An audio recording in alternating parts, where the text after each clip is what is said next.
At 0300 hours on the morning of November 13th, 1942, Commander Thomas Stokes stood on the bridge of the USS Fletcher, DD-445, as his ship cut through Blackwater off Guadalcanal. The night was moonless, the sea calm, visibility less than 2,000 yards in the tropical darkness. Stokes could hear the rhythm of his ship's engines, the sound of water breaking against the bow, the quiet voices of his bridge crew. 48 hours earlier, the Fletcher had completed her shakedown cruise and received orders to the South Pacific.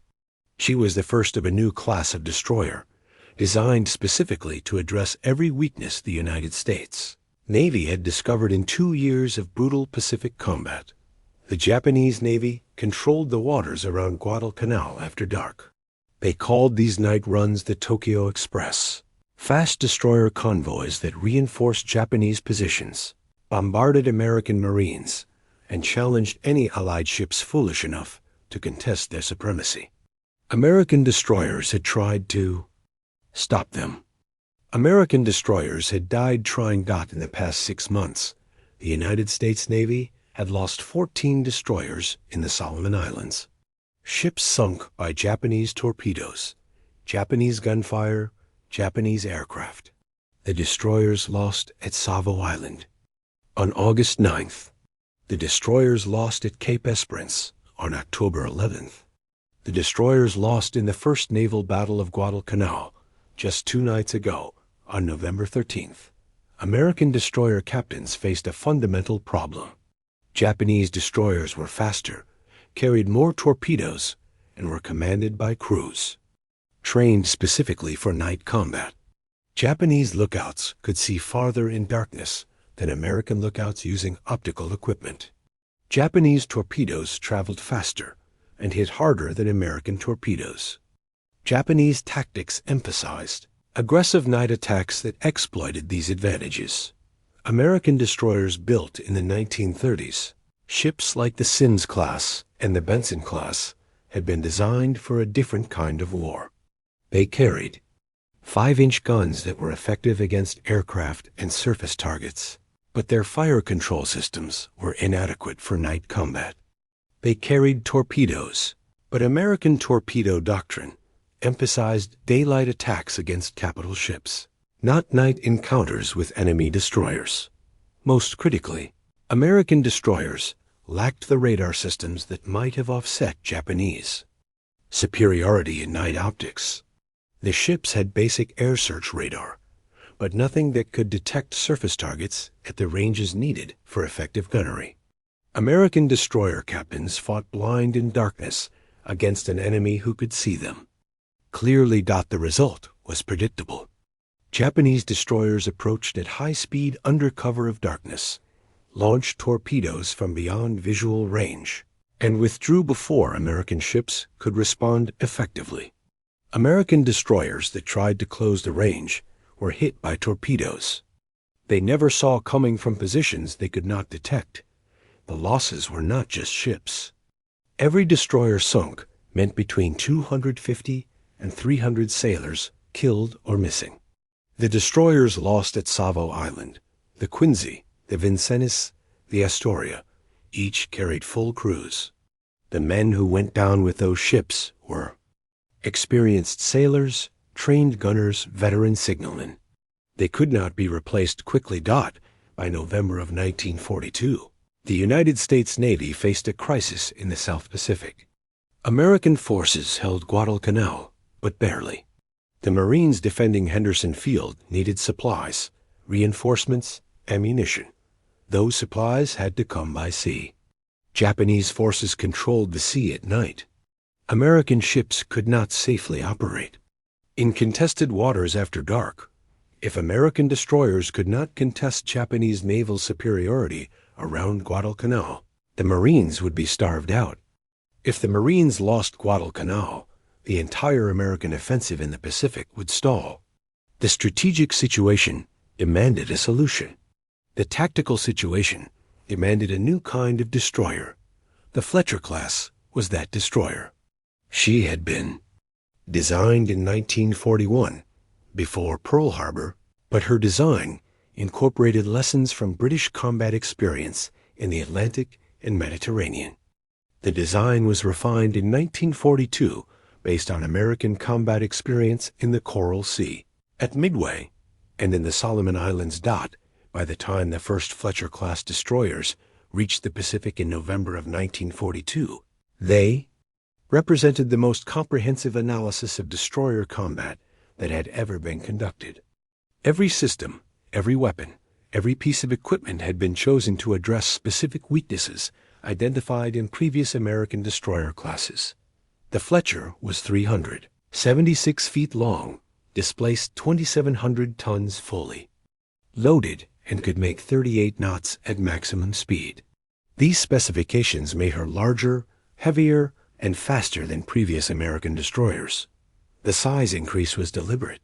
Larger ships could carry more weapons, more ammunition, more fuel, and more sophisticated equipment.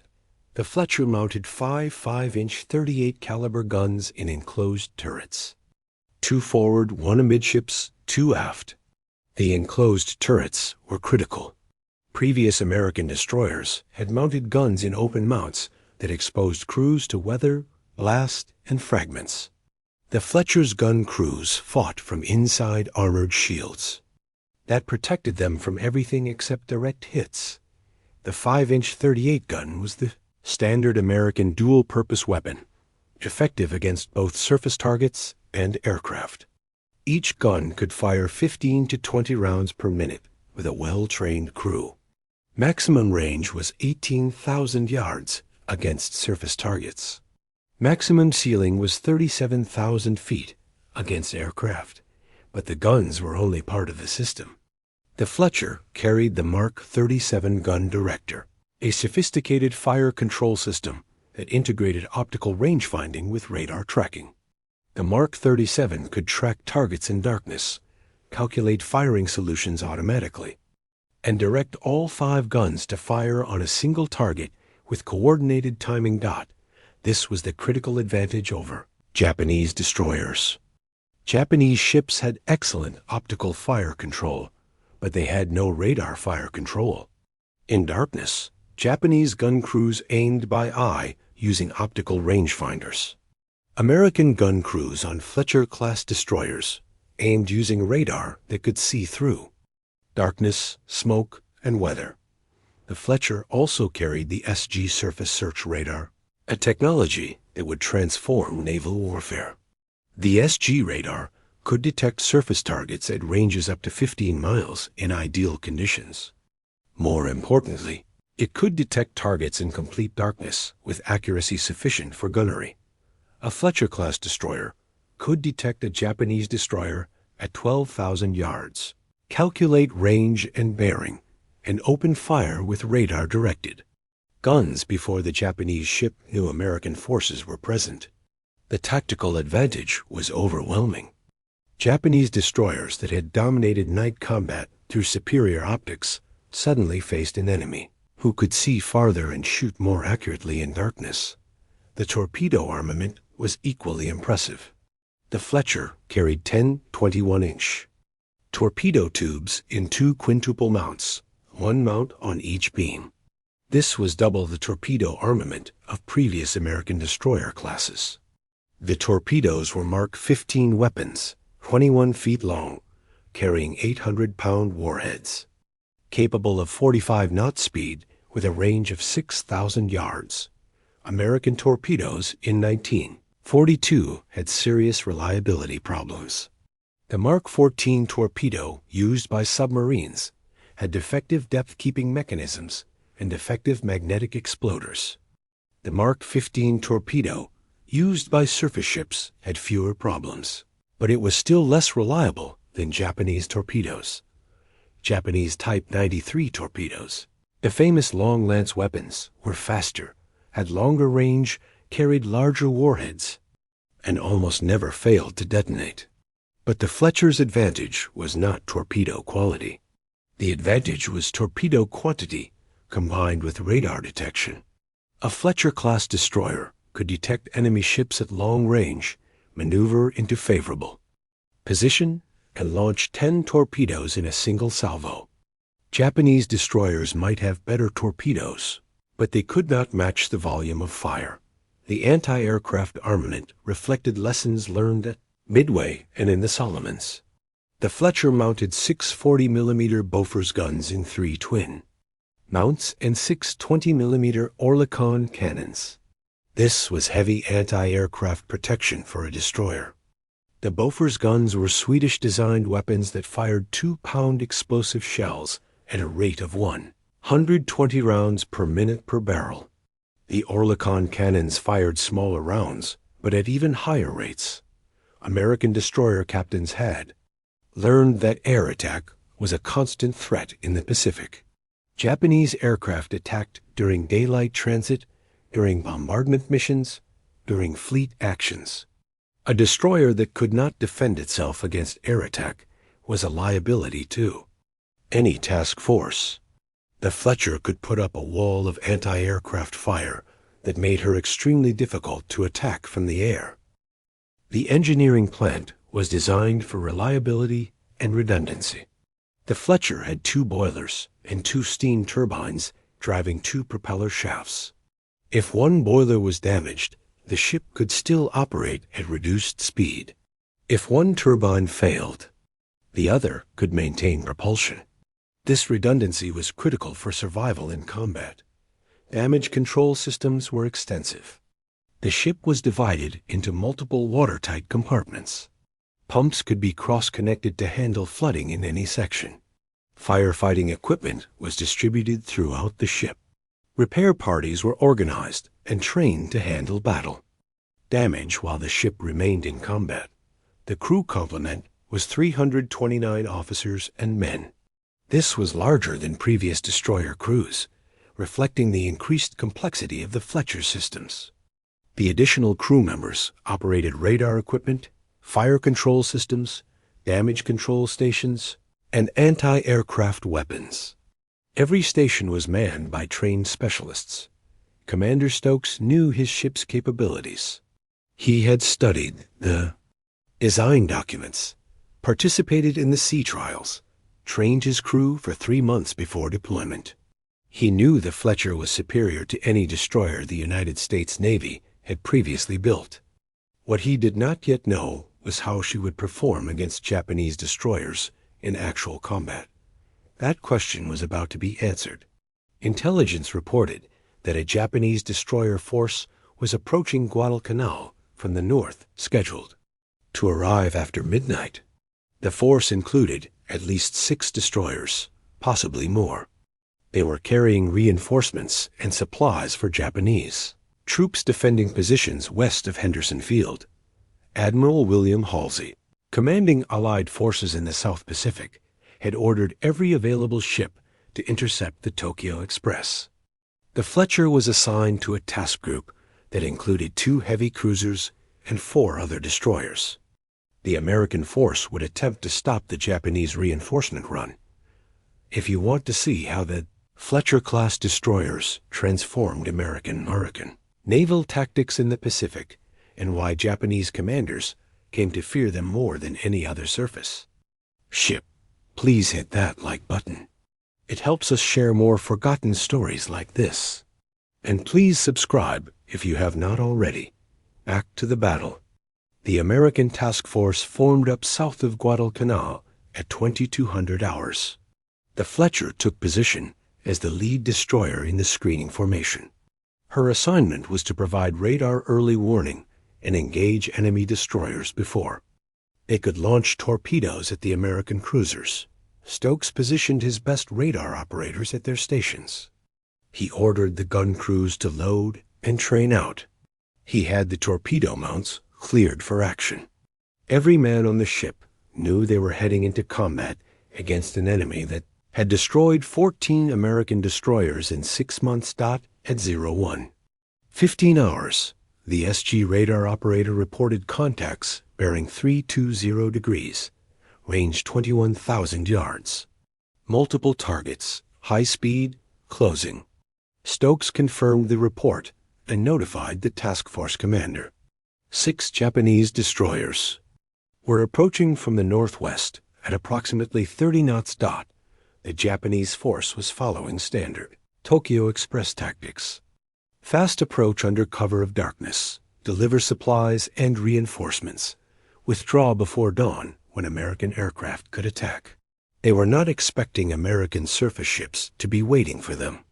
They had no radar warning that American destroyers had already detected their approach. At 0130 hours, range 18,000 yards, the American cruisers opened fire with radar-directed guns. The first salvos fell among the Japanese formation before Japanese lookouts saw muzzle flashes. The Japanese ships had been detected, targeted, and engaged before they knew American forces were present. The Japanese formation scattered, increasing speed, turning to launch torpedoes. Japanese destroyers always carried their torpedo tubes, trained out and ready. Launch decisions could be made within seconds. Several Japanese destroyers fired torpedoes toward the American cruiser column based on estimated positions. The torpedoes ran through empty water. The American cruisers had maneuvered based on radar tracking of the Japanese force. The cruisers knew where Japanese ships were located. Japanese destroyers were firing at estimated positions in darkness. Most of the torpedoes missed. The Fletcher closed at high speed, maneuvering to engage Japanese destroyers before they could reorganize. At 0142 hours, Stokes identified a Japanese destroyer silhouetted against burning ships in the background, range 7,000 yards. The Mark 37 Director locked on. The 5-inch guns opened fire. The Fletcher's first salvo was remarkably accurate. Radar fire control had provided precise range and bearing. The gun crews had trained extensively. 3 shells hit the Japanese destroyer amidships. Explosions erupted along the enemy ship's superstructure. Fire started immediately. The Fletcher fired 3 more salvos in rapid succession, 15 rounds in less than 1 minute. The Japanese destroyer was hit repeatedly. Her forward gun mounts were destroyed. Her bridge was wrecked. She lost speed and began to list. A second Japanese destroyer turned toward the Fletcher, intending to close for torpedo attack. This was standard Japanese tactic: sacrifice destroyers if necessary to get within torpedo range of cruisers. The Japanese captain was aggressive, experienced, willing to die if he could take American cruisers with him. Stokes saw the enemy destroyer turning and ordered hard left rudder. The Fletcher heeled into the turn, presenting her stern torpedo mount. At 5,000 yards, Stokes ordered torpedoes launched. 5 Mark 15 torpedoes ran toward the charging Japanese destroyer. The Japanese ship tried to evade, but had committed to her attack course. 2 torpedoes hit below the waterline. The explosions broke the destroyer's back. She sank in 4 minutes. The Fletcher continued maneuvering through the battle area, engaging targets as they appeared. The SG radar gave continuous tracking information. The gun crews fired at every Japanese ship that came within range. The torpedo crews reloaded and prepared for additional launches. By 0230 hours, the battle was over. 3 Japanese destroyers had been sunk. 2 were burning and would not survive until dawn. 1 had withdrawn at high speed, damaged but still afloat. The Japanese had failed to reinforce their troops on Guadalcanal. The Tokyo Express had been stopped. The Fletcher had fired 237 5-inch rounds and 10 torpedoes. She had sunk 1 destroyer and heavily damaged another. She had taken no hits, no casualties. The SG radar and Mark 37 fire control system had performed exactly as designed. Commander Stokes wrote in his after-action report that the radar fire control capability of the Fletcher-class represented a fundamental shift in naval combat. Japanese destroyers could no longer exploit darkness to achieve tactical surprise. American destroyers could detect, track, and engage Japanese ships before Japanese lookouts saw anything. The tactical implications were profound. For 2 years, Japanese destroyers had dominated night combat in the Pacific. Their superior optical equipment, better torpedoes, and aggressive tactics had given them overwhelming advantages in darkness. American destroyers had fought bravely, but had been consistently outmatched. The Fletcher-class changed that equation. Radar detection meant American destroyers could see farther in darkness than Japanese destroyers could see with optical equipment. Radar fire control meant American guns could hit targets in darkness with accuracy that Japanese optical fire control could not match. The combination of radar detection, radar fire control, heavy gun armament, and substantial torpedo batteries made Fletcher-class destroyers the most capable surface combatants in the Pacific for their size. They could fight Japanese destroyers on equal terms at night. They could escort convoys through contested waters. They could bombard shore positions. They could provide anti-aircraft protection for task forces. Most importantly, they could be produced in quantity.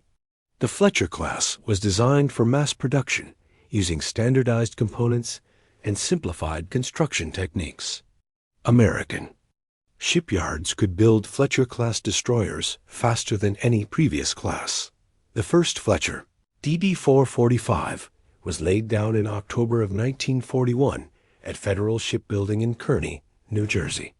She was launched in May of 1942 and commissioned in June of 1942. Construction time from keel laying to commissioning was 8 months. By the end of 1942, 19 Fletcher-class destroyers had been commissioned. By the end of 1943, 97 more would join the fleet. By the end of the war, 175 Fletcher-class destroyers would be in service, the largest class of destroyers ever built by any nation. This production capacity meant the United States Navy could replace destroyer losses and still expand the destroyer force. Every Fletcher-class destroyer commissioned represented additional combat capability. Every Japanese destroyer sunk represented irreplaceable losses. Japan's industrial capacity could not match American production. Japanese shipyards were building destroyers as quickly as possible, but they could not build them fast enough to replace combat losses. Every Japanese destroyer lost at Guadalcanal or in subsequent battles reduced Japanese naval strength permanently. The Fletcher-class was part of a larger American strategy.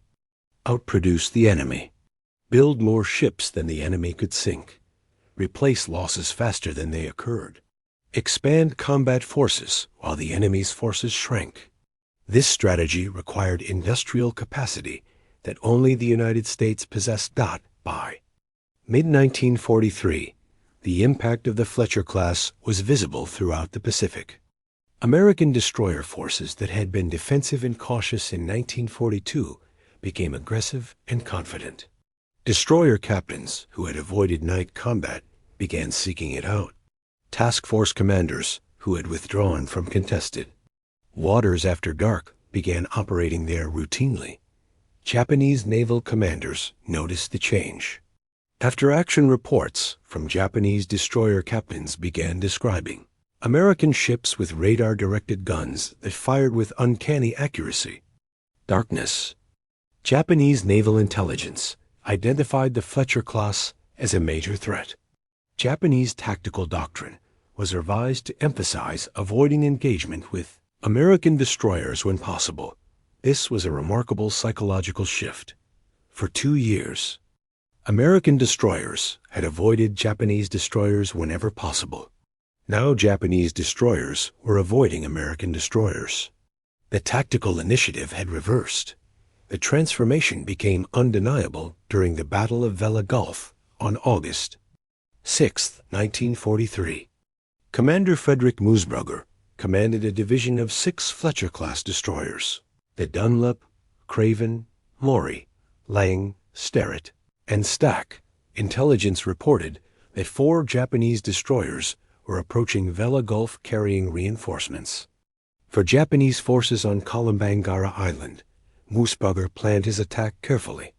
He positioned his destroyers in 2 columns along the expected Japanese route. He ordered complete radio silence and strict light discipline. No smoking on deck. No flashlights. No unnecessary movement that might create phosphorescence in the water.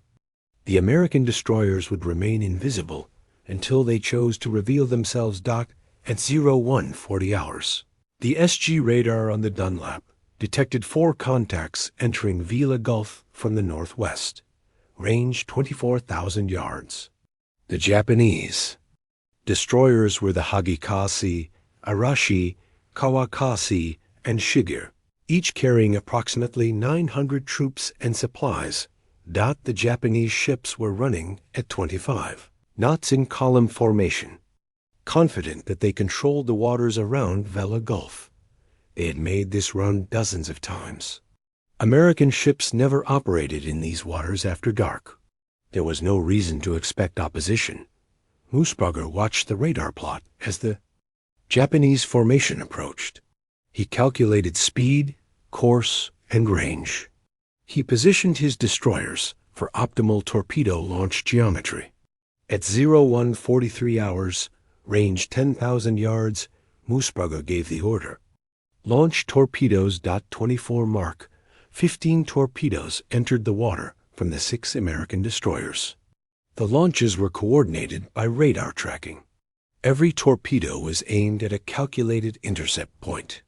The torpedoes ran silent through black water toward targets whose crews had no idea they were under attack. The first torpedoes hit at 0146 hours. The Hagikase took 2 hits amidships and began sinking immediately. The Arashi took 3 hits and exploded, her magazines detonating in a fireball visible for miles. The Kawakase took 1 hit that broke her keel. She capsized in 7 minutes. Shiger, the last ship in the Japanese column, saw the explosions ahead and turned hard to port, attempting to evade. Her captain was experienced and fast. He ordered maximum speed and began launching torpedoes toward the estimated position of American ships. But the Shiger was alone now, damaged by near-miss explosions, surrounded by 6 American destroyers. With radar tracking, Moosbrugger's ships closed from multiple directions. The Fletcher-class destroyers opened fire with 5-inch guns at 8,000 yards. Radar-directed salvos converged on the fleeing Japanese destroyer. The Shiger fought back with her main battery, firing at muzzle flashes, but she was outgunned and outnumbered. She took multiple hits to her superstructure and engineering spaces. At 0215 hours, her captain ordered abandon ship. The Shiger sank at 0223 hours. The Battle of Vella Gulf lasted 41 minutes from first torpedo launch to the sinking of the last Japanese destroyer. 4 Japanese destroyers were destroyed.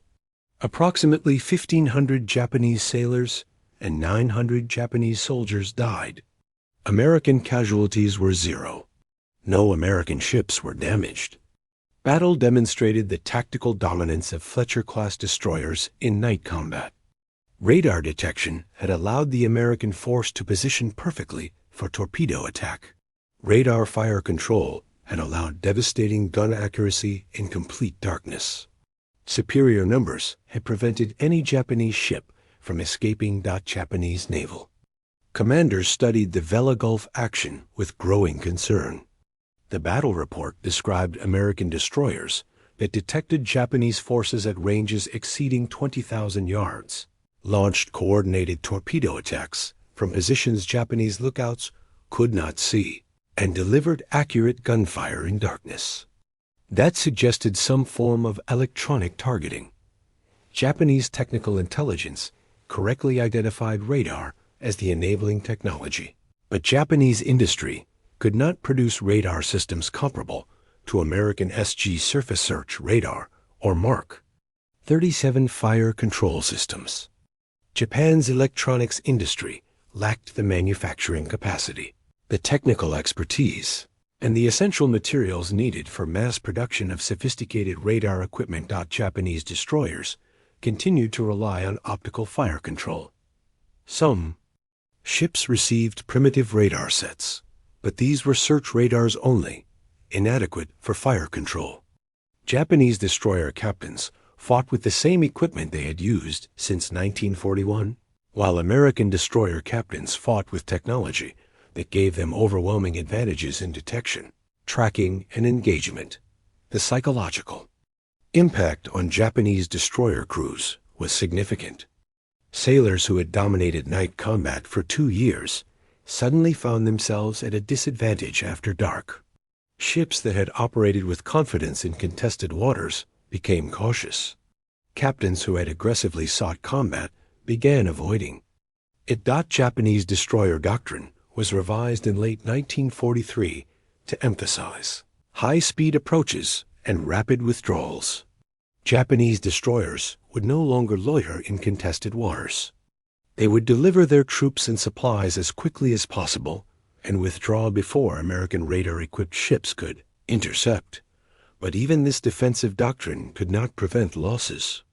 American Fletcher-class destroyers could detect Japanese ships at ranges that allowed interception before Japanese forces reached their objectives. American task groups routinely positioned destroyers along likely Japanese approach routes. When Japanese destroyers appeared on radar, American destroyers attacked immediately. The Battle of Empress Augusta Bay on November 2, 1943, demonstrated this new tactical reality. 4 Japanese heavy cruisers and 6 destroyers attempted to intercept an American amphibious force landing Marines on Bougainville. The Japanese force was detected by American radar at 0200 hours, range 36,000 yards. 4 Fletcher-class destroyers, the Spence, Thatcher, Converse, and Foote, closed at high speed to engage the Japanese destroyer screen. The American destroyers launched torpedoes at 0230 hours from 8,000 yards. 2 Japanese destroyers were hit and sank immediately. The Japanese cruiser force turned away, abandoning the attack. The Fletcher-class destroyers had disrupted a Japanese surface attack before it could reach the amphibious force. The Marines landed without interference from Japanese surface ships. The amphibious operation succeeded. The strategic objective was achieved. This pattern repeated throughout 1944. Japanese surface forces attempting to disrupt American amphibious operations were detected by radar, intercepted by Fletcher-class destroyers, and driven off or destroyed before they could reach American landing forces. The Fletcher-class became the primary screening force for American amphibious operations throughout the Pacific. At the Battle of Philippine Sea in June of 1944, Fletcher-class destroyers provided anti-aircraft protection for American carriers during the largest carrier battle of the war. The destroyers shot down dozens of Japanese aircraft with their heavy anti-aircraft armament. They rescued hundreds of American pilots who ditched near the task force after running out of fuel during the return flight from attacking Japanese carriers. At the Battle of Leyte Gulf in October of 1944, Fletcher-class destroyers fought in every phase of the battle. They screened American battleships during the Battle of Surigao Strait. They defended American escort carriers during the Battle off Samar. They hunted Japanese submarines. They bombarded shore positions. They rescued survivors from sunken ships. The versatility of the Fletcher-class was critical to American naval operations.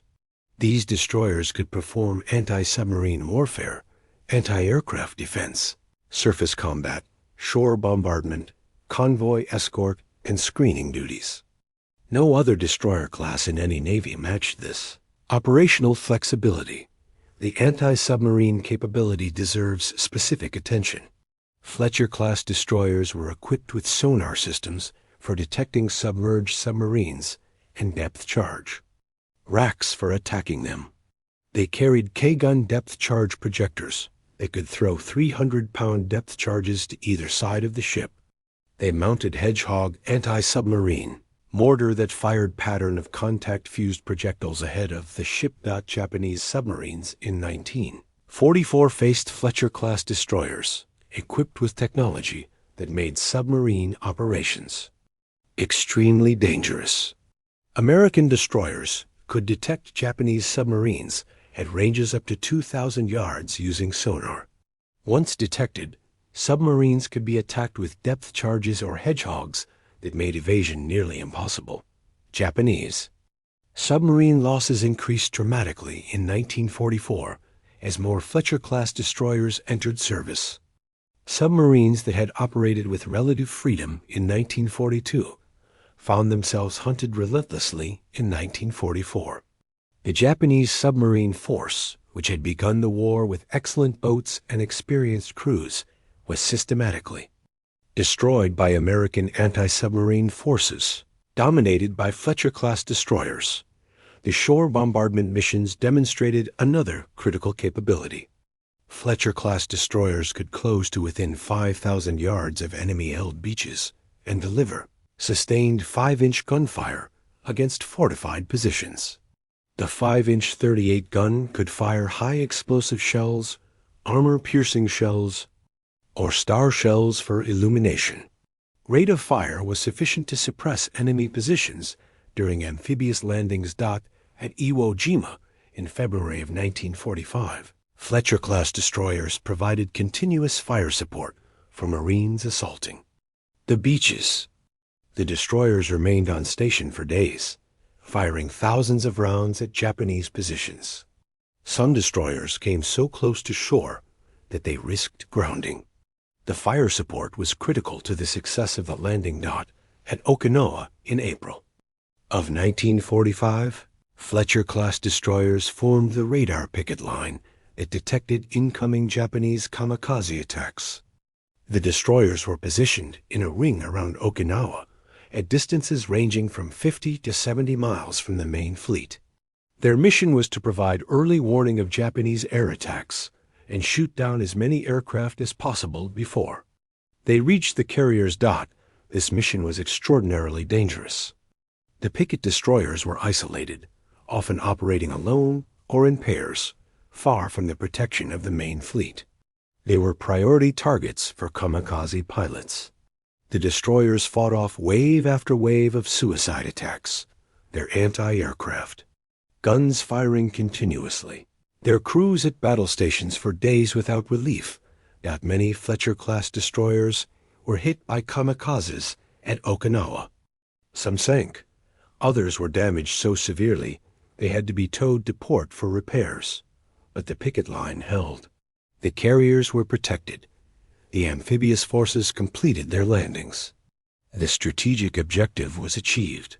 The casualties among Fletcher-class destroyer crews at Okinawa were severe.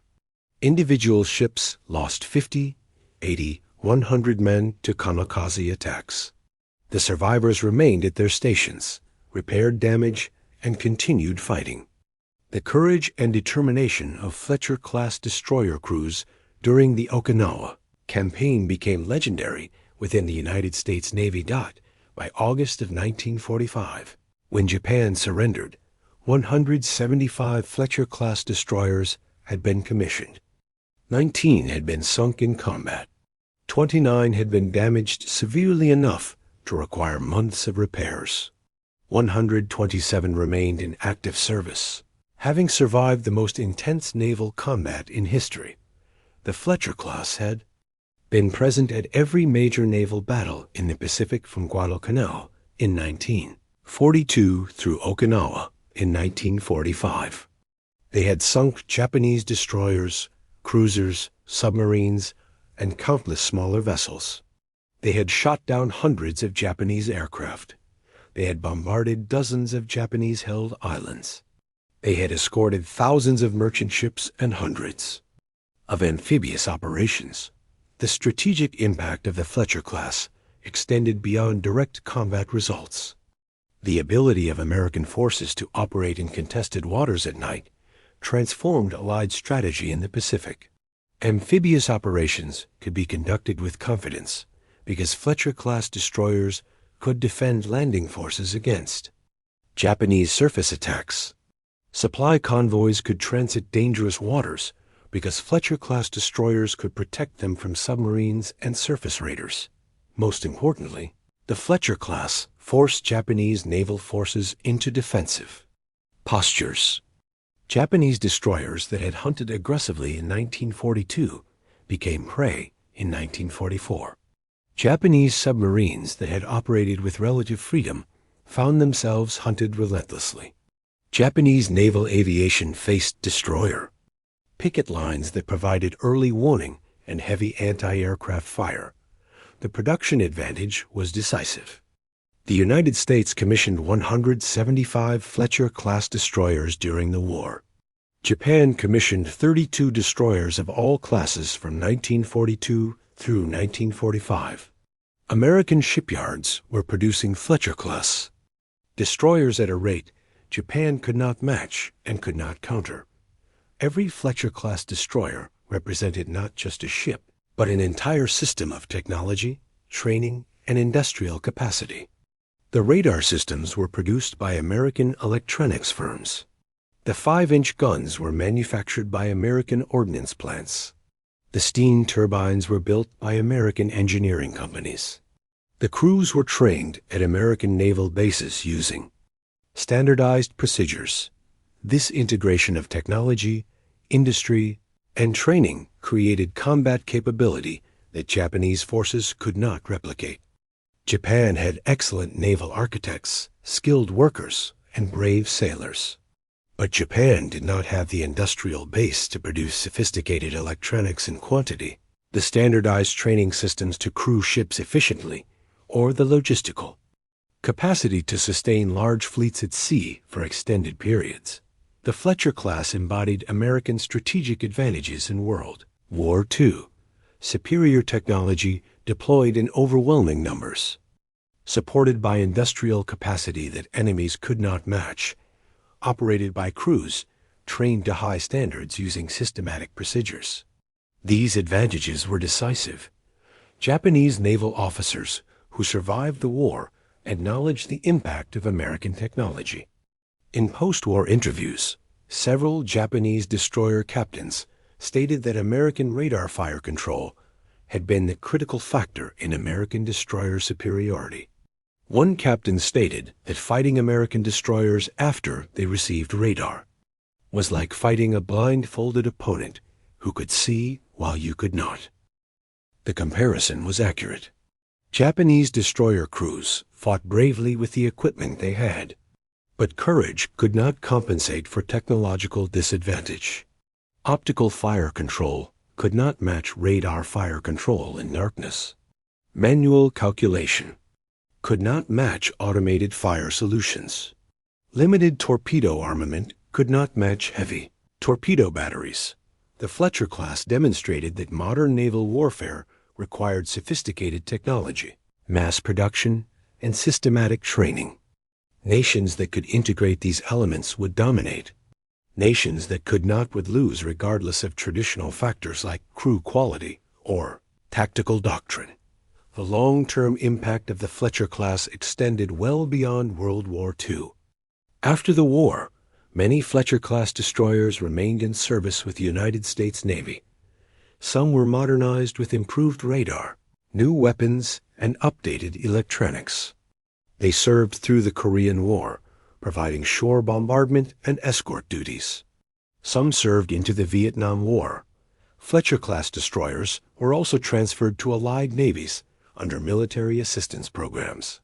The navies of Japan, West, Germany, Italy, Spain, Greece, Turkey, South Korea, Taiwan, Argentina, Brazil, Chile, Colombia, and Mexico all operated Fletcher-class destroyers.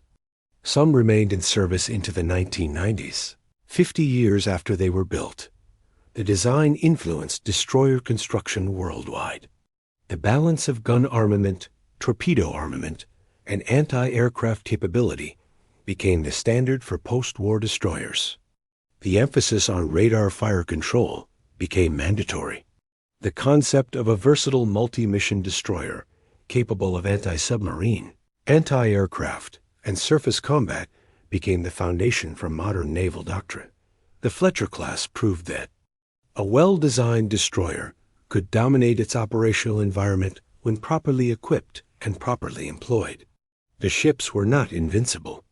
19 were sunk in combat, but they were effective, reliable, and available in quantities that allowed American naval forces to operate with confidence in contested waters. Commander Thomas Stokes, who commanded the USS Fletcher during her first combat action off Guadalcanal, later wrote that the ship represented everything American naval forces needed in the Pacific: speed to keep up with fast carrier task forces, firepower to engage any surface target, anti-aircraft capability to defend against air attack, radar to see in darkness, reliability to operate for extended periods without major repairs. The combination of these capabilities in a single hull, produced in quantities that overwhelmed enemy forces, represented American naval power at its peak. The Fletcher-class was not just a ship, it was a system. It was a philosophy. It was proof that industrial capacity combined with technological sophistication could create decisive military advantage. The men who served aboard Fletcher-class destroyers did not think in these terms. They thought about their ship, their crew, their next mission. They maintained equipment, stood watches, trained for combat. When combat came, they fought with determination, skill, and courage. Many did not survive. Those who survived often served on multiple ships as earlier vessels were sunk or damaged. The casualty rates among destroyer crews were among the highest in the United States Navy. Destroyers operated close to enemy forces. They were priority targets. When hit, they sank quickly. Survival rates for crews of destroyers sunk in combat were often below 50%. Serving on a destroyer was dangerous. Serving on a destroyer in the Pacific during World War II was extraordinarily dangerous, but the men served anyway. They volunteered for destroyer duty. They trained intensively. They fought when ordered to fight. They did not question whether the Fletcher-class was technologically superior or strategically important.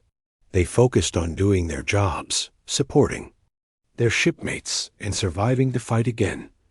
The story of the Fletcher-class is ultimately the story of those men. The technology mattered. The production capacity mattered. The tactical doctrine mattered.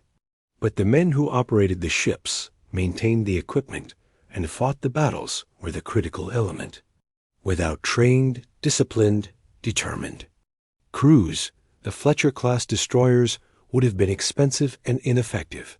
With such crews, they became the most feared surface combatants in the Pacific. Japanese destroyer captains, who had dominated night combat in 1942, learned to fear American destroyers in 1943. Japanese submarine commanders, who had hunted confidently in 1942, found themselves hunted in 1944. Japanese naval officers planning operations in 1945 had to account for American destroyer forces that could appear anywhere, anytime, with overwhelming firepower and technological superiority.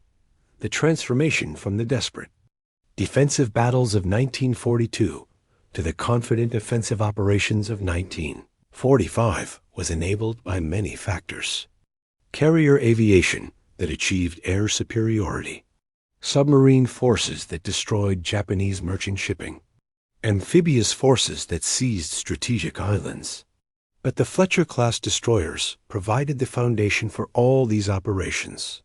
They screened the carriers. They protected the submarines' bases. They escorted the amphibious forces. No single weapon system wins wars.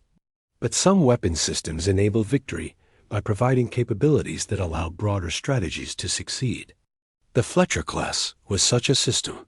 It allowed American naval forces to operate in contested waters, to maintain sea control, to project power ashore, and to sustain operations across vast distances. These capabilities were essential to American victory in the Pacific. Without them, the island-hopping campaign would have been impossible. Amphibious landings could not have been conducted against defended beaches. Supply lines could not have been maintained across thousands of miles of ocean. The strategic offensive that culminated in the defeat of Japan could not have been sustained. The Fletcher-class was designed, built, and deployed to address specific tactical problems identified in early Pacific combat. Japanese destroyers dominated night combat. American destroyers needed radar fire control. Japanese submarines threatened supply lines. American destroyers needed better anti-submarine systems. Japanese aircraft attacked task forces. American destroyers needed heavy anti-aircraft armament. The Fletcher-class provided solutions to all these problems. The solutions were not perfect. Losses continued throughout the war. But the solutions were effective enough to shift the tactical balance decisively in favor of American forces. That shift was permanent. Once American technological advantages in radar, fire control, and production capacity became operational, Japanese forces could not reverse them. This was the fundamental lesson of the Fletcher-class. Technological superiority combined with industrial capacity creates military advantages that courage and skill alone cannot overcome. Japanese destroyer crews were brave. Japanese naval officers were skilled. Japanese shipyards worked tirelessly. But they could not match American radar technology, American production capacity, or American training systems. The Fletcher-class destroyers embodied American strategic philosophy in World War II. Outproduce the enemy. Deploy superior technology. Train systematically. Fight aggressively. Accept losses. Replace them quickly. Maintain operational tempo. Never allow the enemy to recover. Press the advantage until victory is achieved. That philosophy won the Pacific War. The Fletcher-class was one of the instruments of that victory. Not the only instrument, not even the most important instrument, but an essential instrument that enabled every other element of American strategy to function effectively. If this story moved you the way it moved us, do me a favor, hit that like button. Every single like tells YouTube to show this story to more people. Hit subscribe and turn on notifications. We are rescuing forgotten stories from dusty archives every single day.